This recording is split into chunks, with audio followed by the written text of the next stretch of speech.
Hi everyone, Malton here from CarWow. So I'm sat in the new Land Rover Defender, and next to me is a Mercedes G350D, and next to that is a Jeep Wrangler Rubicon. And we're going to have a drag race up this steep, slippery hill, because actually this video is all about which of these three cars is the best off-road. So we're going to compete in various off-road challenges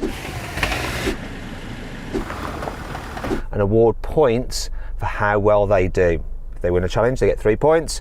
For second place, you get 2 points. For last place, you get 1 point. And if you don't complete a challenge, you get no points. The car with the most points at the end wins. Simple. This has a 2-litre diesel engine with 240 horsepower. That G-Wagon, it has a 2.9-litre 6-cylinder diesel with 286 horsepower, whereas the Jeep, it has a 2-litre turbocharged petrol with 272 horsepower. So we've all got our cars in low range mode, because that's what this drag race is about. It's up a hill. And I put this Defender in special sand mode because it's a bit sandy. Those guys, they don't have such clever electronics as this car, but they're in low range mode with all their diffs locked. Let's see what happens. Now before we do, please make sure you subscribe to this channel and hit the bell icon to turn your notifications on. That way you won't miss a single upload. Also, I found a really cool price on one of these cars through CarWow. If you click on the pop-out banner up there, you can actually see what that amazing deal is. Right, go to that. You done it? Let's get on with the challenges! Buying a new car? Then head to CarWow and my team will help you find your next car at a fair price. CarWow, your one-stop car buying comparison site. 3, 2, 1. Oh! Come on, Defender. Whoa, whoa, whoa. Whoa, whoa, whoa. Oh, come on, I definitely had... Ah! I was winning up the hill, but then I panicked at the very top simply because I was watching these cameras here and I could see that it was narrowing at the very top. I didn't want to destroy the wheel. Let's find out who won. So looking back the footage quickly, it appears that the G1 just about, followed by the Defender and then the Jeep. So close. If I hadn't backed off a bit, probably would have won that. Oh well. So 3 points to the G-Wagon, 2 points to the Defender, and 1 to the Jeep. Now we're going to do the exact same thing again, only in reverse. The idea being that you want to be the slowest down the hill rather than the quickest. So the last car to pass that cone wins. So this car has hill descent control. I just put it into auto for the terrain response. I'm already in low range mode, and then I just use this to make my hill descent control as slow as possible. The Jeep has a similar system. You press a button on the dash. You have to have it in manual mode though, in first gear, and then you use the paddle to put it as slow as possible. In fact, that car apparently can go 0.6 of a mile an hour. It's really, really slow. The G though, it's a bit different. You just put it in manual mode in low range. There's no actual hill descent control as such. Apparently it's just slow enough as it is, but we shall see. 3, 2, 1. Oh, come on! Look, I'll just prove that I'm not touching the brake. Oh, that Jeep is slow! Look at it! That G's just gone. It's lost this one. This is going to be close between me and the Jeep. Come on, Land Rover, slow down! Slow down! No, I'll go through a rut and sideways! I just sped up over that bit. Oh no! Oh, that's amazing how slow that is down there. That's a win for the Jeep. 3 points to the Jeep, 2 points to the Land Rover, and 1 point to the Mercedes. So an exact reversal of the previous results, which means it's all square on 4 points each so far. The third challenge is a manoeuvrability test, which is key when you're off-roading. So we're going to blast these cars down this little track, go round a hairpin and back on ourselves, and we've got our lovely assistant Graham timing us on his phone, and we're going to see which car is the quickest. Do you know what? It's good to be back in a G-Wagon. I miss my old G63. I prefer the interior on that though, with the cream leather rather than this dark plastic bits and fake leather. Not so sure about this wood either. I prefer the darker wood in my car. Say my car, it wasn't mine, was it? It was lent to me by Mercedes. Come on, G. We can do it though. Come on. We're going to run all these cars in low range mode, automatic, but with their diff locks off. That'll help them go around the top corner there. See what's going to happen. 3, Here he goes off. So that Land Rover Defender starts from £44,000, though that one with the engine that we've got in it and the SE trim, it's £56,000. Turning circles 12.8 metres, but it seems to have made it around that tree in one go, and it's flying. It almost took off there at the last bit. Graham, what time did he get? 19.5. So he went round that course in 19.5 seconds. That is going to be so hard to beat. Don't know if the Jeep can beat it. He's going to have to hammer it. You've got to hammer it, Jeep. Just go for it. 3, 2, 1, go! Its turning circle is slightly better, believe it or not, at 12.4 metres. Oh, this is going to be quick. Come on, he's got to hammer it. I'm not sure whether he won. Let's find out. 18.8. 18.8!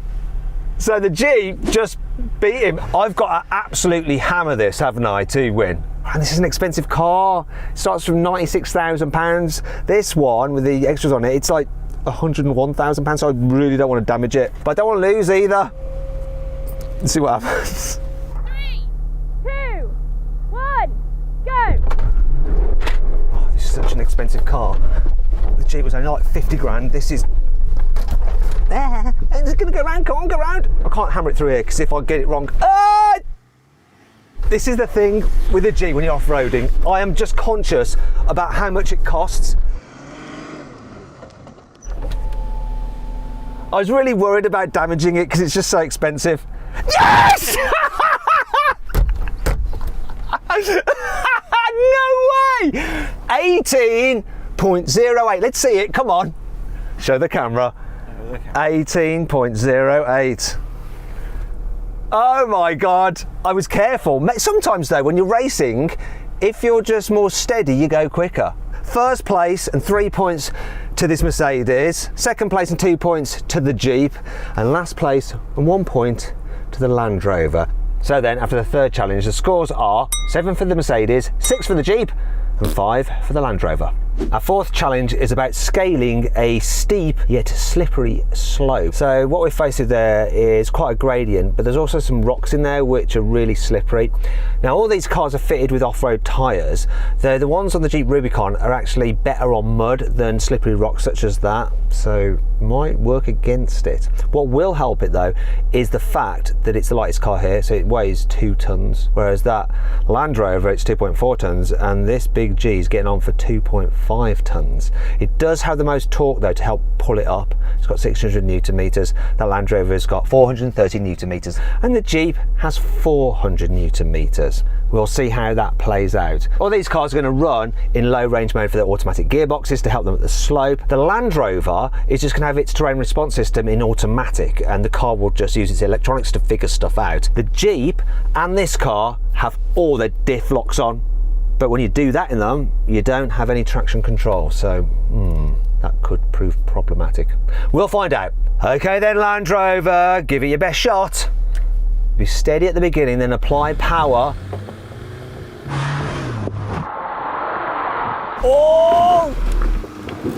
Oh my God, that just flew up there. I can't believe how easy that was for it. Oh, that is impressive. Okay, Jeep, over to you. Let's see if you can do that well. Go on, Jeepy boy. Do the Americans proud. Go on. Need those tyres to dig in. Now apply power, mate. Apply power. Oh. Yes. Not a problem. That was really well done. It just walked up there too. Over to me then in the G. Come on, G. Don't let me down.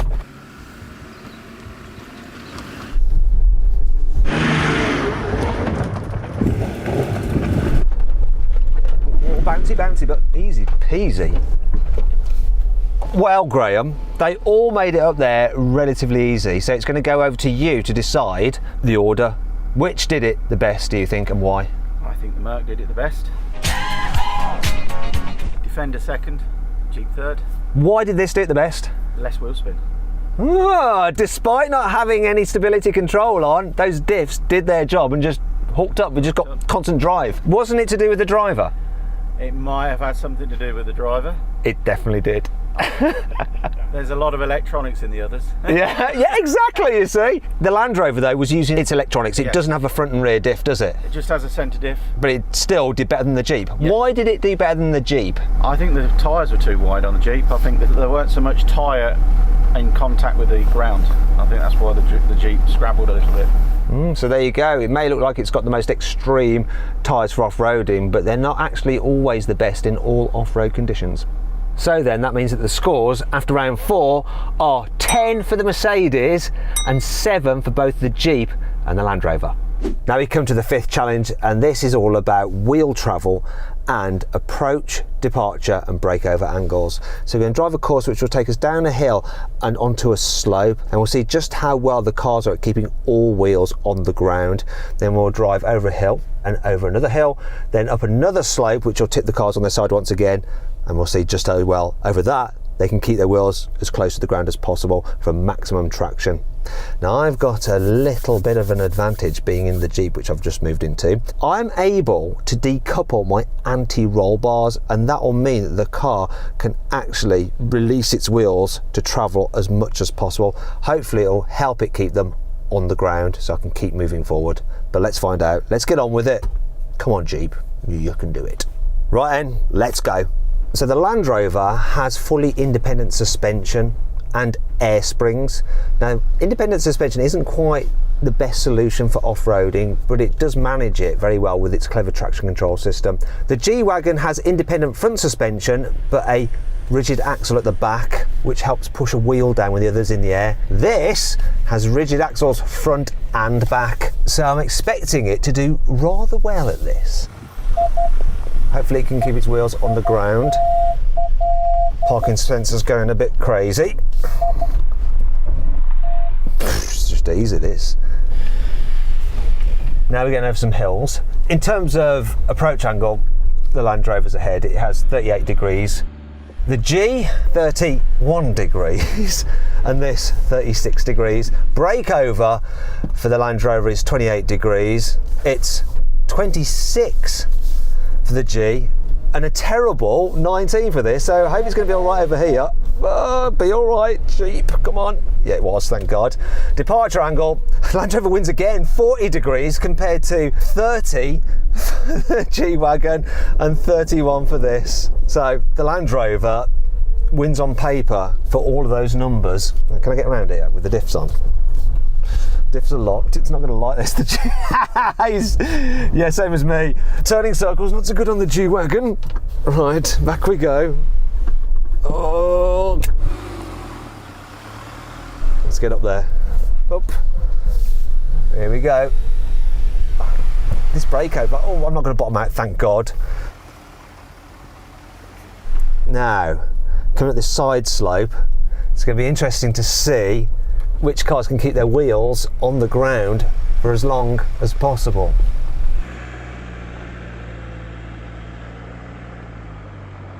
We got this. America! F yeah! America! Yeah! There we go. That was easy in this. This just walked that course completely. Just so easy for it. Let's find out the scores on the doors though from Graham. Right. What do you reckon then overall? You've done very well on that, to be honest with you. This one cheated a little bit. Why? It wasn't quite as high up the bank. Which bank? This one here. Could I've gone higher? The side slope, no, because she was leaning well. Okay. Okay, so that's the only thing that's going to mark this one down. Can I do it again? I think you'd be leaning too much. Your front wheel was bouncing off the ground. Okay. Just. So what are you going to do? Which comes first overall? Merc. Really? Yeah. We never took a wheel off the ground, hardly. I thought this was going to win. I've decoupled my sway bars. I've got rigid axle front and back. I was expecting this one to win. Did it come second? Second. Thank God for that. And last, Defender. So another win for the Mercedes. So 3 points to the Mercedes, 2 to this Jeep and 1 to the Land Rover. Overall the scores are 13 points so far for the Mercedes. This has 9 points and the Land Rover has 8. Now we come to the sixth and final challenge, but before we get on with it, if you'd like to keep up to date with all the latest new car news and reviews in between our video uploads on YouTube, click on the pop-out banner up there to sign up to the new Car Wow newsletter. It's completely free. You might as well just go and do it. In fact, I'll wait here while you sign up. You done it? Good. Right, let's crack on. In this challenge, we're going to drive the cars up these steps and it's going to test their ground clearance and chassis articulation. Then we're going to come down the other side, which is an even greater test for their ground clearance because there's a nasty drop off down there. It's a bit of a foregone conclusion really, because the Mercedes has enough points to win overall already. However, there is a battle on for second place between this Jeep and the Land Rover, which is going to come last. So that Land Rover does have an advantage because it's got the best ground clearance, 291 millimeters. The G has 241 millimeters, which is the worst. This has 252. But it's going to be interesting to see what the chassis articulation is like on that Land Rover with its fully independent suspension and air springs. This should be just fine. This is what the Jeep was made to do. It'll hopefully keep all wheels on ground and keep moving forward. Oh, watching that G's body just kind of move around with the chassis underneath it just working away. The wheels at crazy angles. Oh, steady does it. This is just going to power up here. I've got no concerns whatsoever. So good at this. It's got to be a win for the Jeep. Now, the next bit looks pretty blooming horrible. Why are we stopping, Graham? What's going on? So we're going to do a little cheat on the Land Rover. It has a trick up its sleeve to help on large articulations like you've just done there. It's got two get you out of jail cards where it'll actually lift the body a little bit higher. How much does each one increase the height by? So it's 20 mil. Each time? Each time. So it goes 291 millimeters and it will increase it to what's that? 311. 311, yeah. And then if you bottom it out again, it'll go up to 331. And that's an advantage of air suspension. Yes. I don't know if I want to allow this. I still reckon this will win. Go on, let's see what it can do. Oh my God, I can see it. Now that's something that Land Rover never told me about. So we now have another development. Graham is concerned that the G-Wagon, it hasn't got enough ground clearance to go down the step. Do you really reckon it won't? It'll be close. Nice shiny side steps, I wouldn't want to risk spending them. Let's play it safe. G-Wagon, unfortunately you are out of this one. So it's between the Land Rover and the Jeep. Goodbye G, get out of the way. Make room for the professionals. This looks bloody horrible. Like seriously awful. Look at that though, look how high it is. That's so funny. Is all that ground clearance going to help that Defender? Oh God, that's so scary. Is it going to roll over? Don't roll over. I'm a bit worried that's going to roll over. That is, oh dear. Is this a good idea? That is just horrendous. I'm glad I am not in that car. With that air suspension fully pumped up, there's just no movement in the wheels on its tiptoes like Darcy Bustle. It's ballerina. Oh my God, this is just something else. There's no way that G would have gone down there. Absolutely no chance at all. Right, here goes nothing, it's my go. Nervous. All I'm doing is watching Graham. What does that mean? I have no idea where my wheels are. That Land Rover has something called Clear Sight as well, so you can pretty much look underneath the car. It's a special camera. Right, I think this is doing all right. It doesn't feel as scary as in that Land Rover. Oh. This is on Graham if it all goes wrong. I think I've bottomed out. It feels like This doesn't feel great. I think Graham's a bit concerned. He's running around. Oh dear. He's thinking, have I just got Matt into a bit of a pickle? And Are we going to be able to get this Jeep out of here without a Chinook helicopter to lift it? Straighten the wheel. Come on. It just caught a bit. I think that's just the brakes making a noise. Yeah, dead straight. I'm keeping it dead straight. This is nerve-wracking. Come on, when can I turn? I feel like I need to turn the wheel. I'm literally walking this thing down here. This is proper serious stuff. Oh, it's doing it. It's the stress. This is it. I think we're good. Bit of power through the mud. Yes. So, overall, in that scenario, we're out and about somewhere in the forests or whatever. Yes. Which one wins? Which one do you want to be in? I'd sooner be in that one. Right. That gets 3 points. Yes. This came second. Yes, because that was disqualified. Because that was disqualified. Yeah. This gets 2 points, which means overall then, G-Wagon wins, 13 points. This, 9 plus 2, 11. That, 8 plus 3, 11.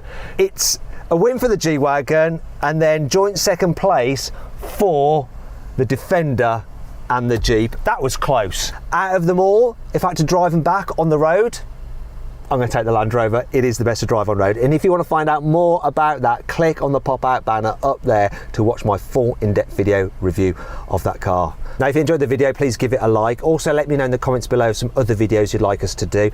Don't forget to subscribe to this channel and hit the bell icon to turn your notifications on so you're alerted when we make a new upload. And follow us on Instagram. CarWow. I want to show you guys something a little bit interesting. So you know that clear view sight camera? It's not actually a camera looking underneath the car, it's a forward facing camera which remembers the image it sees in front of the car. Then as you pass over it, it superimposes that image as if it's underneath the car. You see, if you look here, you can see from our GoPro, which is attached to the car, it thinks that's on the ground in front of it, but obviously it never moves. So it's always then, it thinks it's passing over it. There you go, that's how the clear sight camera works.